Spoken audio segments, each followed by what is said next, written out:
Good afternoon, everyone. It being 3 o'clock, I call to order this November 4, 2021 meeting of the Board of Trustees of the Greater Dayton Regional Transit Authority. Would you all please rise and join me in the Pledge of Allegiance?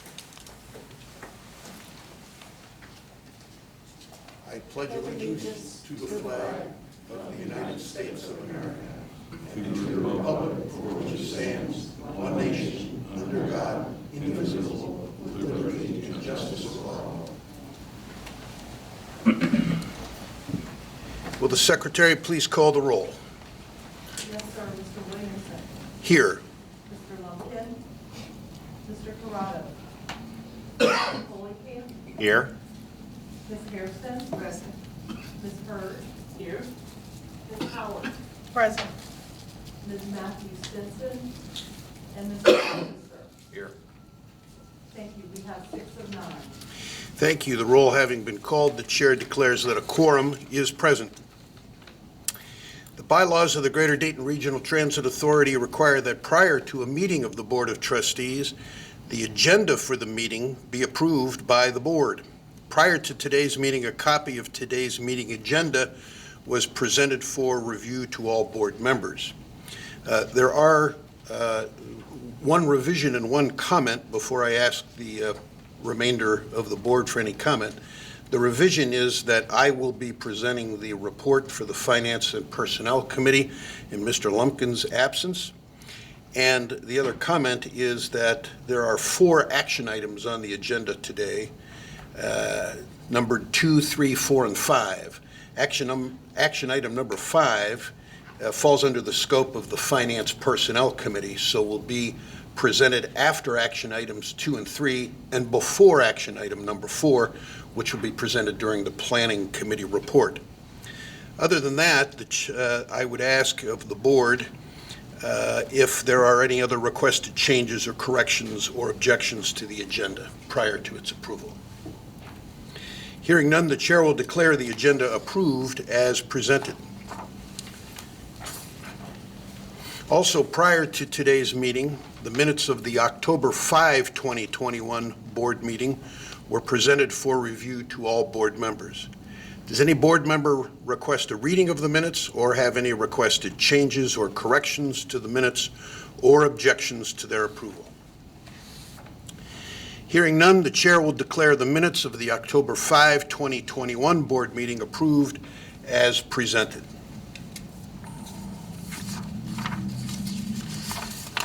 All right, that then brings us to the Finance and Personnel Committee report. And again, as previously mentioned, I will be making that presentation in the absence of Ms. Matthews Stinson and in the absence of Mr. Lumpkin. The Finance, Personnel, and Planning Committees held a meeting on October 19, and as a result, the Finance Personnel Committee is recommending 3 action items for the board's consideration. First up is action item number 2, Right Stop Plaza Renovations Additional Contingency. On November 10, 2020, Board Trustees approved a contract with Archon Builders, Inc. in an amount up to $2,308,194 for necessary renovation and improvements of Greater Dayton RTA's Right Stop Plaza campus. During the project, several unknown issues were uncovered, including water infiltration damage to structural concrete under the storefronts, a major problem with the subfloor structure under the main lobby, and needs to update some structural steel to support the project. In addition, all the existing interior concourse storefront systems were removed to better facilitate the exterior work, and all the concourse flooring tile was removed. Contract change orders to date are just over $300,000. At this point in the project, the majority of the board approved contingency funds have been used. RTA would like to have the concourse flooring ground down and sealed, some abandoned plumbing lines removed, and sections of the concrete flooring repoured, some interior storefront walls rebuilt, some lighting updates made, and other project-related items that may arise as the project is completed. It is requested that $350,000 in additional contingency funds be added for a new project total award of $2,658,194. This includes all renovation related to unplanned and unsafe flooring issues in the concourse and lobby areas. Mr. Rosinski presented this action item at our meeting, and the supporting information is included in today's board package. Mr. Rosinski is available to answer any questions at this time. Based upon the recommendation of the Finance Personnel Committee, I move that the Board of Trustees authorize an increase in the contingency for the Right Stop Plaza campus renovations project in the amount of $350,000 for a grand total award of $2,658,194, and that it be available as needed to handle any costs associated with changes to the project previously awarded to Archon Builders. This procurement is being partially funded with federal grant funds, and federal funding is available to support this request. Is there a second?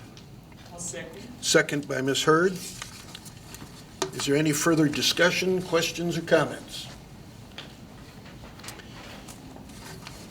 Hearing none, I would ask that all board members in favor of the motion please signify by saying aye.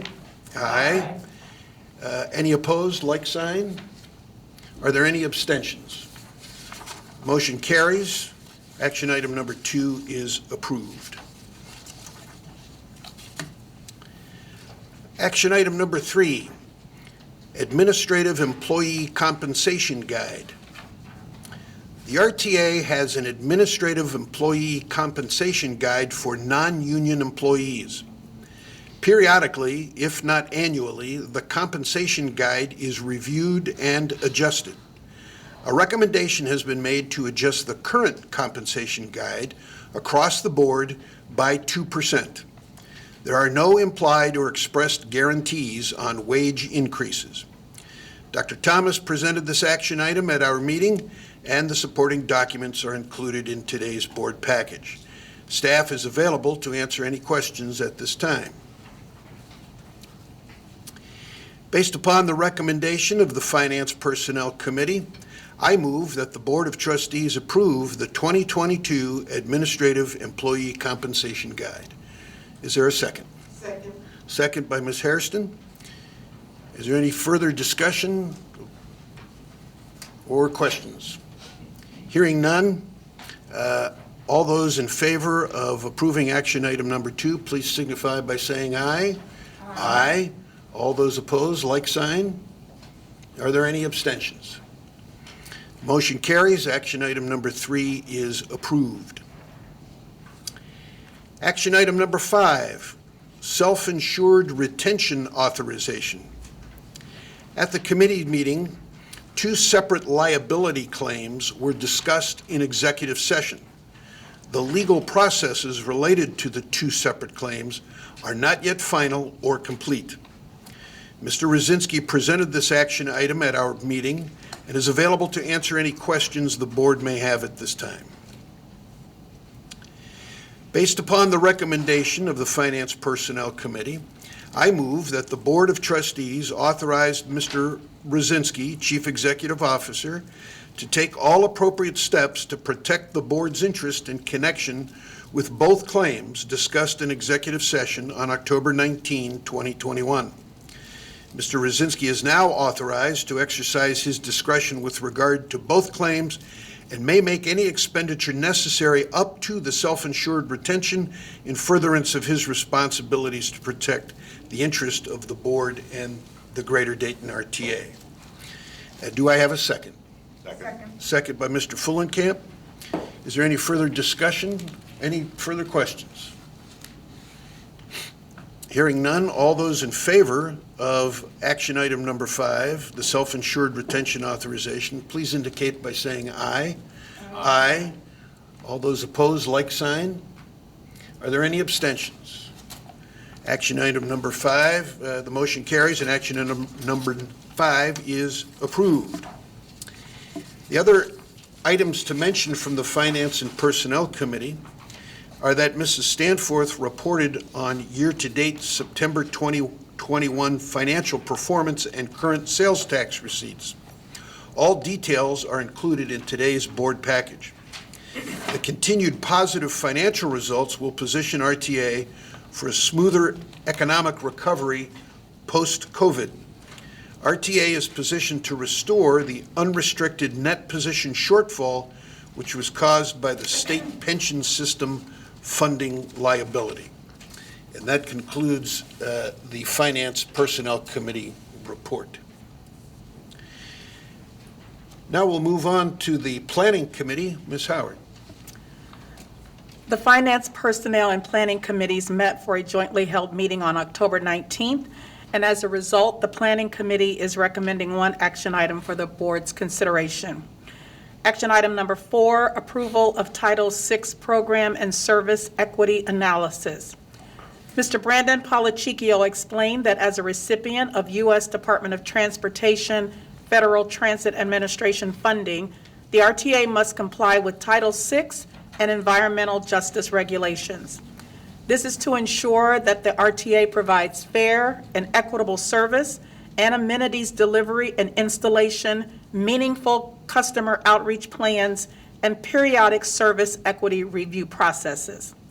While the RTA is in compliance with the Federal Transit Administration Title VI program through November 30th, 2021, it is required that the board review and approve the Title VI program and service equity reviews since the last submission on October 1st, 2018. Mr. Polachicchio provided a detailed presentation at our committee meeting, and the supporting information is included in today's board package. Based upon the recommendation of the Planning Committee, I move to approve and submit the RTA Title VI program by November 30th, 2021, when the current policy is due for submittal to the Federal Transit Administration. This is supported by the October 8th, 2021 Title VI program report included in today's board package. We have a motion. Is there a second? Second by Mr. Weckeser. Is there any more discussion, questions, or comment from the board? Hearing none, I would ask that all those in favor of the motion to approve action item number 4, please do so by saying aye. Aye. All opposed, like sign. Are there any abstentions? The motion carries, and action item number 4 is approved. At the committee meeting, Mr. Polachicchio also provided a summary document of recent activities in the Customer and Business Development Department, which is included in your package. This concludes my report, and I'm happy to answer any questions you may have. Thank you, Ms. Howard. Okay, moving on to our Chief Executive Officer's report. Mr. Rosinski. Thank you. I'm happy to announce that our incentive for vaccinations has had a major impact on our vaccination rates. We had hovered around 52 to 53% before we did the incentive about 3 months ago. As of yesterday, as a company, we are at 81%, a significant increase, and that breaks down as follows. Our drivers are at 82%, our mechanics are at 64%, and our administrative staff is at 90%. We do know that there are likely people in process because the incentive, while it ended October 31st, you just had to have your first shot by then, so it may take up to 4 weeks to get everybody's data turned in as they complete the process, although several employees have turned in their first shot data because they wanted to make sure they were on our list, which I thought was very good. We did put out a press release earlier in the week about what our contingency plans will be if there is a mandate that impacts RTA. It is still unclear how we will be impacted by the mandates that the federal government is talking about, and it remains unclear even with today's news. So the only thing that's clear with today's news on the mandates is that they've changed the dates from December 8th to January 4th. We're still up in the air and all the same questions, so we can get a little bit more time to get people vaccinated. Our current plan, and that's not likely to change, but it may be tweaked, would be to run Saturday service 6 days a week, and then run Sunday service on Sundays. That ensures we can run all our routes, the frequencies will be less. We will have enough drivers who are vaccinated to do that, and that is very easy for the public to understand. So that's the route we're taking. If we approach 95% or so on our drivers, we may be able to do something much different, but that's a pretty big jump from 82. So we will just have to wait and see. Obviously, we'll keep the public informed as we learn more going from there. And then finally, I just want to say, I can't tell you what it is yet, but you'll be getting an invitation later this afternoon for something at 2 o'clock tomorrow. If you're available, come over and join us at the Longworth facility. So watch your emails tonight. Very well. Thank you, Mr. Rosinski. All right, we'll move on to old business. And I wanted to make some comments regarding our last month's board meeting. And we had several citizens express their concerns with the temporary elimination of some fixed routes. I see some folks here today again who have signed up to speak, and they will be do so after my comments on old business, and I'll invite the board members to chime in. RTA takes our mission of public service very seriously, and we are doing everything we can to hire, train, and retain and deploy bus drivers. As most everyone is aware, the shortage of CDL drivers, that's a driver with a commercial driver's license, is a nationwide problem impacting public transit systems, school districts, and shipping companies. Recent COVID case increases have only made the situation worse. RTA is working diligently to hire and train CDL drivers. Only CDL drivers can drive the big buses. You must have a CDL license to drive the big bus. Unfortunately, we're not able to hire enough of those to keep up with those who are leaving due to retirements, job changes, or, as Mr. Rosinski has just indicated, refusal to take the vaccine. Since June, RTA has made many temporary route adjustments, which have included routes with thousands of monthly riders who depend on those services. We recently were forced to reduce service hours, which also impacted riders who depend on us for work trips and other late-night needs.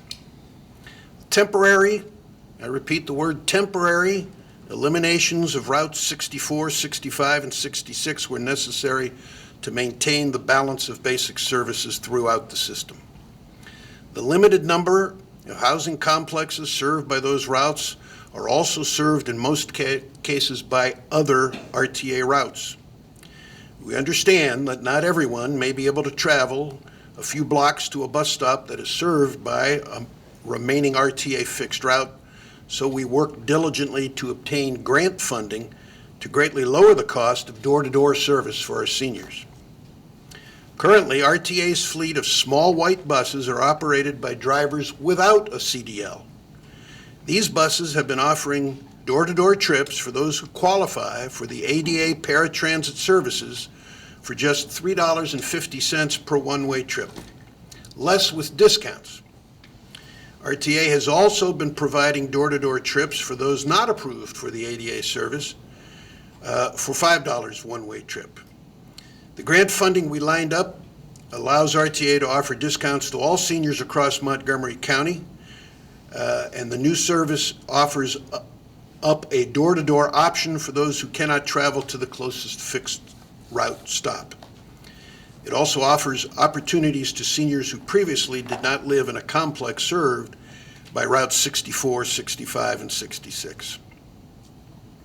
As RTA is able to attract, train, and retain CDL drivers, we will look at changes to improve fixed route service. As we are able to hire, train, and retain small bus drivers, we plan to look at additional programs and services to improve service offerings to Montgomery County seniors. Based on current national, state, and local hiring trends and projections, we do not believe the current driver shortage will turn around quickly. We are looking at this to impact us for at least still another 6 to 18 months. I will repeat what the board has said many times in this meeting space, if you know of anyone looking for a career as a bus driver who is willing to have us train them and get them their CDL, send them our way. We are desperate. And those are my comments under old business. Any other old business from the board? Any new business to come before the board? Very well. Now we'll move on to public comment. And again, see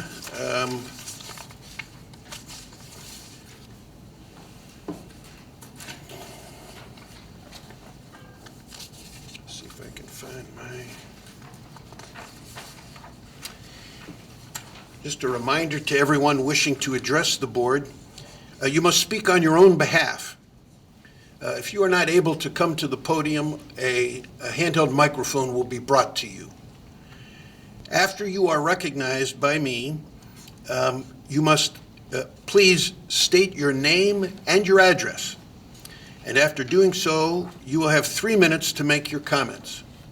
When 30 seconds remain, is the light working today? Okay. The yellow light will come on. When 3 minutes are up, a red light will come on, and you must please refrain from speaking and leave the lectern or surrender the microphone. Okay, our first person who has registered for today is Sandra Smothers.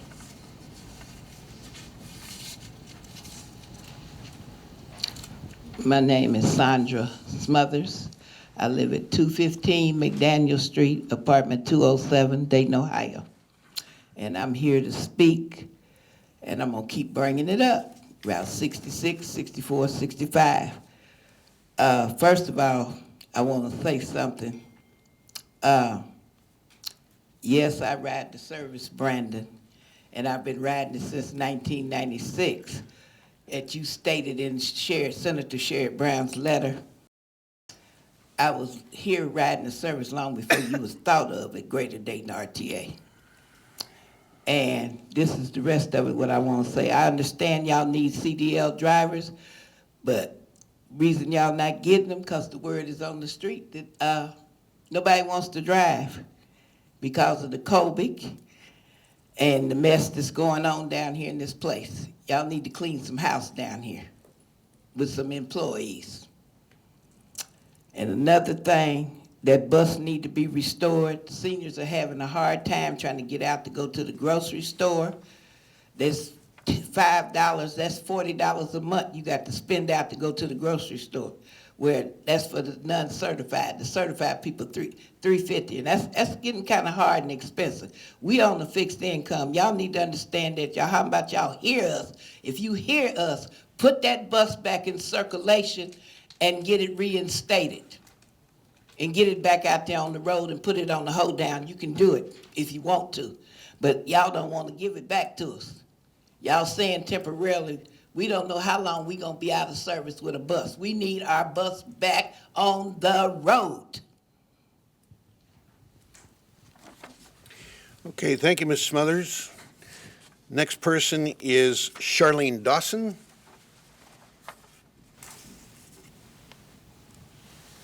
My name is Charlene Dawson. I live at 6045 North Main Street. It's in a village, apartment 214. Tuesday was a rough day for me because it was the first time that I was out and I didn't have the grocery bus. Walking down that hill from the top of seeing a village and then trying to get to the bus stop is dangerous. We need our bus back. There are people in the building who asked me, have they changed their mind? I said, no, we're still trying to fight to get our bus. We need that bus back, and we need it before winter comes. Now, I've tried to arrange transportation through friends and family members, but like I said before when I was here, they work for a living. They don't have time. I need that bus back because I can't walk that far. And like I said, North Main Street is dangerous trying to cross. We have tried to talk to ODOT, about putting one of those cross things there that would stop the traffic on either side.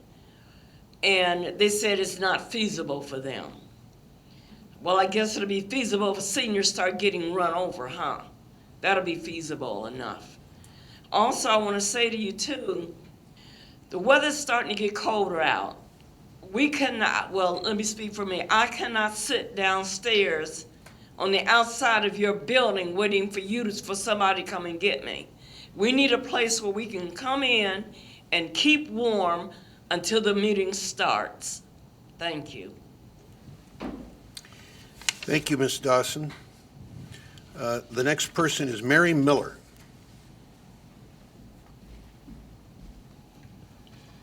My name is Mary Miller. I live at 229 Colgate Avenue, Dayton, 45417.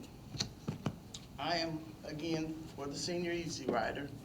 It used to charge $1.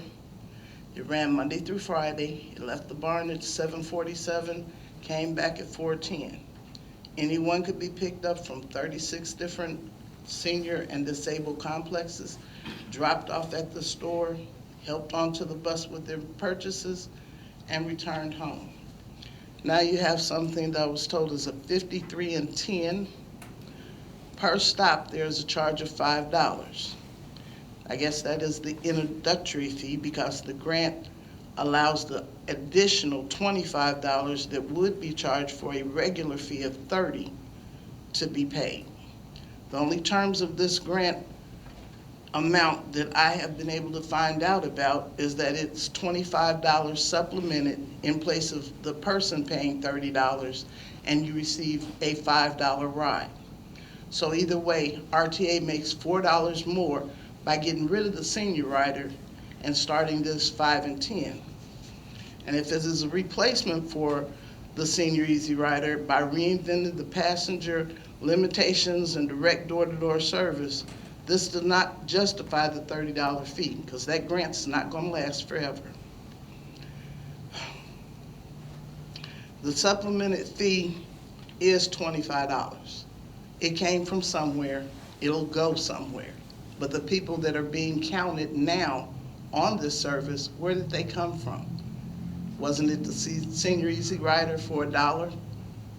With the $4 that you increase these people, you still are making money.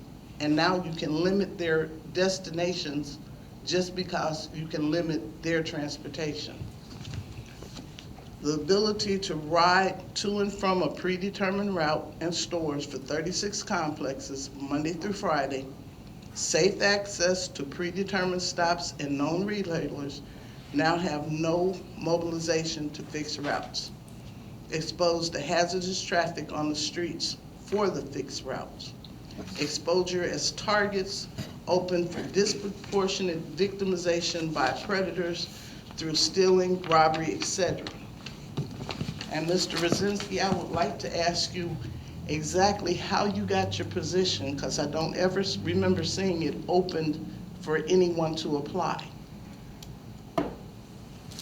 The other question I was asking is, if it was given to him by the board members, what predetermination did you use? Because common sense wasn't one. On October the 3rd, the citizens called the police because you had taken the buses off of the streets. And it was one quick thinking police officer that determined they had to be brought back out. Thank you, Ms. Miller. Our next speaker who is signed up is Roberta Johnson.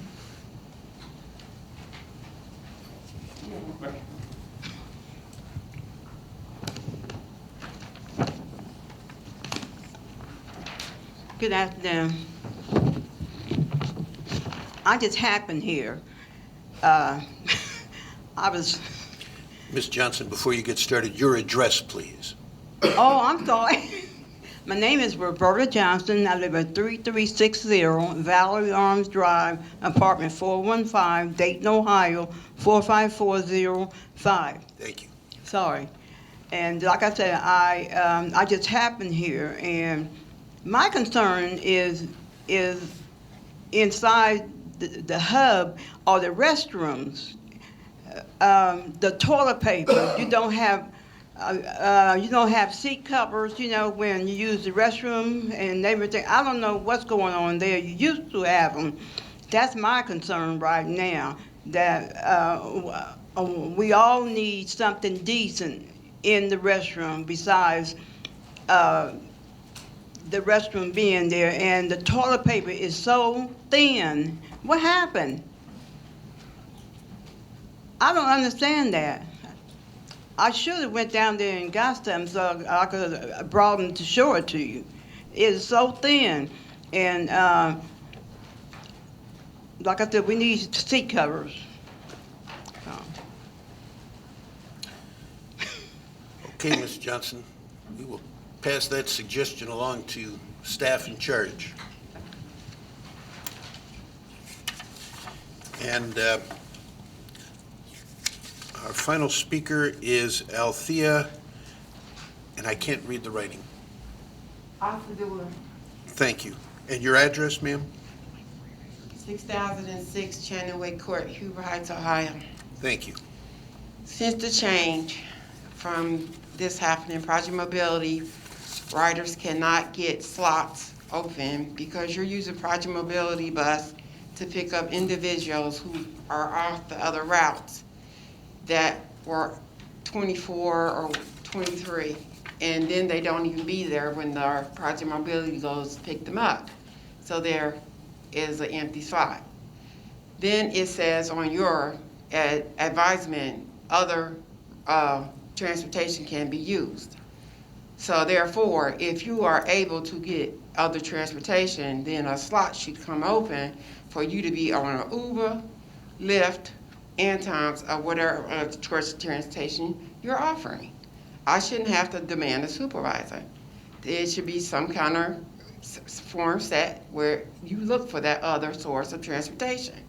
If you ride at 24 and you can get close to 9-4 or any other bus, then you should be able to be Ubered to the closest bus.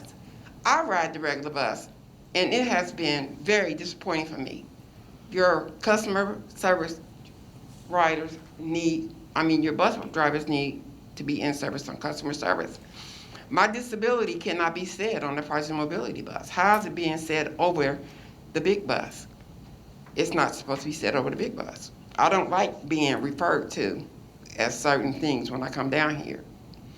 Your buses do not still announce when they come, because I have had to find the bus myself. I have been accosted down here, so no, I will not be asking an individual, where's bus 19? I would like to hear the bus because I can't see the bus. If I can't hear the bus, I can't get on the bus. And yes, I will click it in front of that bus until I find my way home, if I can't get a TA. Yes, your TAs do have other things, but they're not security. They're not made for security. It's called police, and that's what needs to be done, instead of taking away from a person who needs escorted to the bus.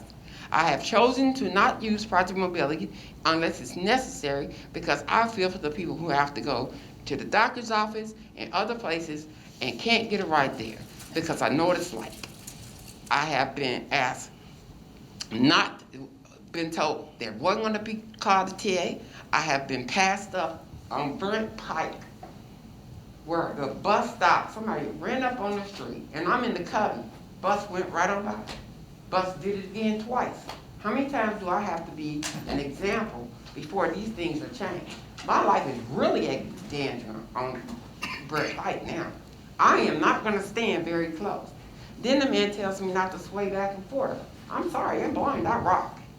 What that has to do with you stopping if I'm at the bus stop? I'm not walking back and forth. Time. I'm swaying. Thank you, ma'am.